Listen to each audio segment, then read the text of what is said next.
महाराज जी बन के क्यों बैठे हैं? काम पे नहीं जाना है क्या? भगवान ही जाने क्या। सुनाई नहीं पड़ रहा है कुछ? घर का सारा सामान खरीदना है, दुनिया भर का कर्जा पड़ा है। हे भगवान, दिमाग खराब हो गया है मेरा। जानकी, आज मेरा कुछ तबीयत ठीक नहीं लग रहा है। काम करने की हिम्मत नहीं जुटा पा रहा हूँ। ठीक है, जाके राजा महाराजा की तरह सो जाइए। क्या बात है भाभी, इतना क्यों चिल्ला रही हैं आप? इन्हीं से पूछिए, आज साहब को काम करने का मन नहीं है।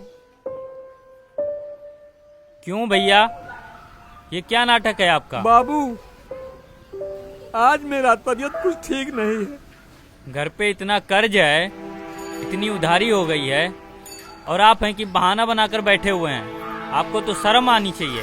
बेटी सियानी हो गई है, इनको शादी का कोई चिंता ही नहीं है, कोई टेंशन फिकर नहीं है इनको। चुल्लू भर पानी में ना इनको डूब के मर जाना चाहिए था। छोड़ो, जाने दो माँ। अगर इनको मेरी फिक्र होती तो ये ऐसे घर में तबीयत खराब का बहाना बनाकर नहीं बैठ। नहीं बेटा, ऐसी बात नहीं है। मैं कोशिश कर रहा हूँ। देख रही हूँ आप मेरे लिए कितनी कोशिश कर रहे हो। अब आपके नाम पे मेरे लिए कलंक हो। पापा, आपसे बड़ा वाला फोन कई दिन से कह रहा हूँ, आप ला के नहीं दे रहे मुझे। कितना टाइम लगेगा और? बेटा, थोड़ा सा सब्र करो। कितना सब्र करूँ मैं? कब दोगे आप? जैसे पैसे की व्यवस्था हो जा रही है ना, मैं मोबाइल खरीद दूंगा तुम्हारा। कितना वक्त लगेगा? कितना इंतजार करूँ? कितना इंतजार? बेटा, थोड़ा सब्र करो, पैसे की व्यवस्था हो जाती है, तुरंत मोबाइल खरीद देंगे हम।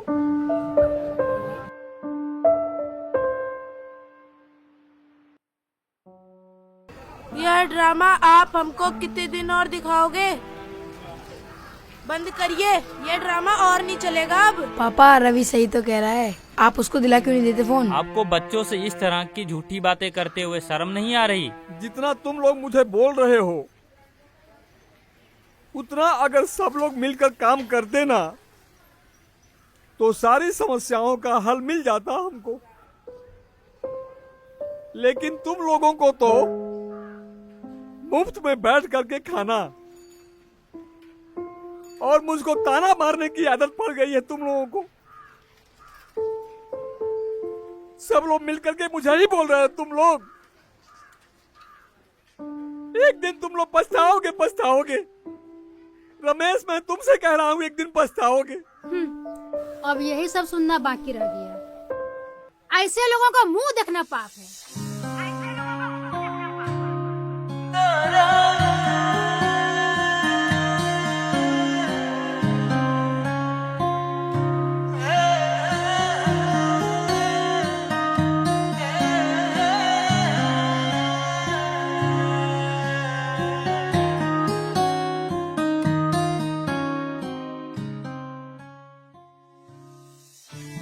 हेलो। हाँ, और वो काम हो गया जो तुमको हम खेत वाला काम बताए थे? हाँ, ठीक है। और चाचा सब ठीक है?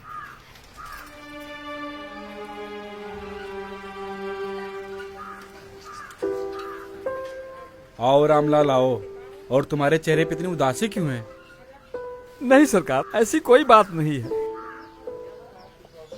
हुआ क्या है बताओ तो। तुम इतना उदास क्यों हो, बताओ। और तुम मेरे सिर्फ मुलाजिम ही नहीं, मेरे घनिष्ठ मित्र भी हो। अरे रो मत, पहले बताओ तो क्या हुआ है। तुम पहले यहाँ बैठो।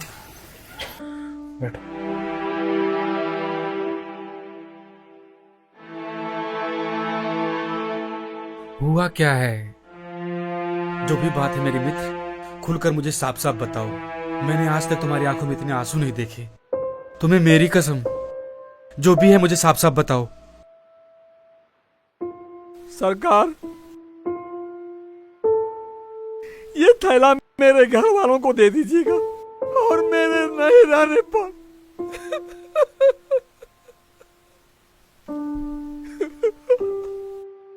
इस पत्र को पढ़ करके मेरे घर वालों को सुना दीजिएगा।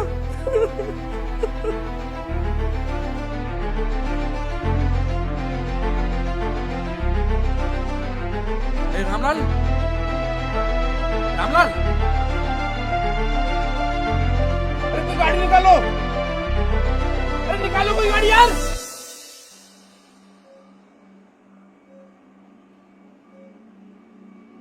इनको जो है कि एडमिट करना पड़ेगा। ठीक है डॉक्टर साहब, आप इनको एडमिट ही कर लीजिए फिर। देखिए, इसके आप घर वालों को सूचित कर दीजिए, तभी बेहतर होगा।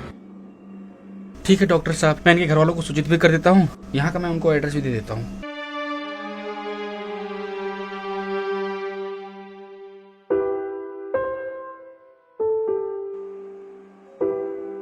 डॉक्टर साहब, पता चला इनको क्या हुआ था और इनको होश आया था कि नहीं आया था? इनको क्या हुआ था पता तो चल गया है, और क्यों बेहोश हुए थे ये भी पता चल गया है। और जब इनको होश आया, हे भगवान, मैंने अपने पूरे जीवन में अपने पूरे परिवार के लिए जी जान से मेहनत की, लेकिन परिवार वालों ने मुझे नहीं समझा। अगर ऐसे ही लोगों को परिवार कहा जाता है तो हमको किसी भी जन्म में, हे विधाता, ऐसा परिवार मत देना।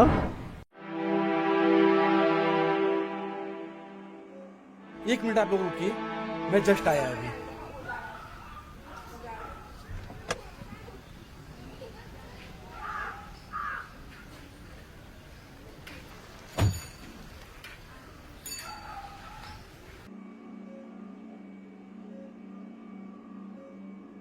भाई, ये थैला कुछ देर पहले रामलाल जी ने मुझे दिया था आप लोगों को देने के लिए, और उन्होंने मुझे एक पत्र दिया था आप लोगों को पढ़ के सुनाने के लिए।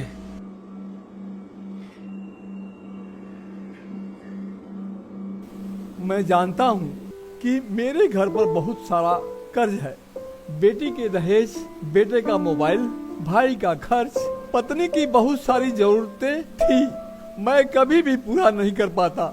मैं ना तो एक अच्छा पति, ना ही एक अच्छा भाई, और ना ही एक अच्छा पिता बन पाया, जिसका मुझे हमेशा अफसोस रहेगा। मैंने अपनी दोनों किडनियों को बेच दिया और सारा पैसा इस थैले में रख दिया है, जिससे घर की सारी जरूरतें पूरी हो सके, और बचे हुए पैसे से आप लोग अपना जीवन प्रसन्नता पूर्वक व्यतीत करेंगे।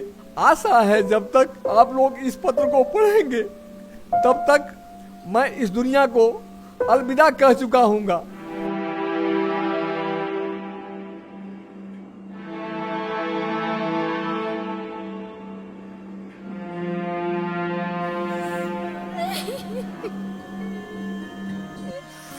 क्या हो गया?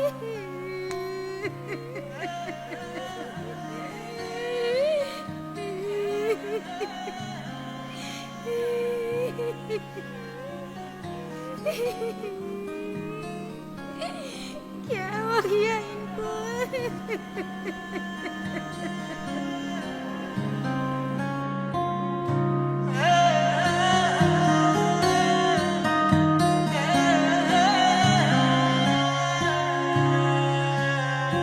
एक दिन तुम लोग पछताओगे, पछताओगे। रमेश, मैं तुमसे कह रहा हूँ, एक दिन पछताओगे।